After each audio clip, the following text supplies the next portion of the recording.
नमस्कार. मी अतुल दिबा पाटील, दिवंगत लोकनेते दिबा पाटील साहेब यांचा मुलगा. दिवंगत लोकनेते दिबा पाटील साहेब यांचे नाव नवी मुंबई येथील आंतरराष्ट्रीय विमानतळाला लागावे याकरता जे आपले प्रयत्न चालू आहेत त्याकरता आपल्या समाजातील एक वकील श्री विकास पाटील यांनी एक याचिका आधी हायकोर्टात दाखल केली होती, परंतु हायकोर्टाने ती याचिका फेटाळली होती. त्यानंतर त्यांनी हीच याचिका सुप्रीम कोर्टात दाखल केलेली आहे व सुप्रीम कोर्टाने देखील आज माझ्या माहितीप्रमाणे ती याचिका फेटाळली आहे. याचिका फेटाळली गेल्यामुळे लोकांच्या मनात एक शंका येते की दिबा पाटील साहेबांचं नाव देण्याच्या बाबतीत काही झालेलं आहे का दिबा पाटील साहेबांचं नाव न देण्याकरता याचिका फेटाळली गेलेली आहे.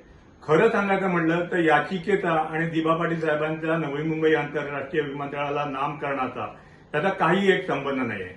खरं तर नामकरणाचा हा जो प्रश्न आहे हा सरकार दरबारी आहे. राज्य सरकारने आपले ठराव करून केंद्र सरकारला पाठवलेले आहेत. केंद्र सरकारकडे ते प्रतीक्षेत आहेत. नागरी उड्डयन मंत्रालयाकडून ते कॅबिनेटकडे पाठवले आहेत असं समजतं व हे सर्व होत असताना खरं तर यामध्ये न्यायालय हस्तक्षेप करू शकत नाही असं माझं वैयक्तिक मत आहे व त्याचप्रमाणे न्यायालयाने काय नक्की निर्णय दिला याची माहिती नाहीये.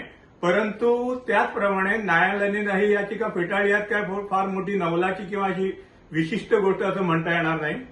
आमचा जो नामकरणासाठी जो प्रयत्न आहेत ते संपूर्ण पद्धतीने चालू आहेत, शासकीय पद्धतीने, लोकांच्या आंदोलनाच्या पद्धतीने व ह्या पद्धतीने. आणि मला स्वतःला अशी वैयक्तिक खात्री आहे की हे लवकरात लवकर नवी मुंबई विमानतळाला लागेल व नवी मुंबई विमानतळाचं नाव आपल्याला लवकरच बघायला मिळेल की लोकनेते दिबा पाटील नवी मुंबई आंतरराष्ट्रीय विमानतळ.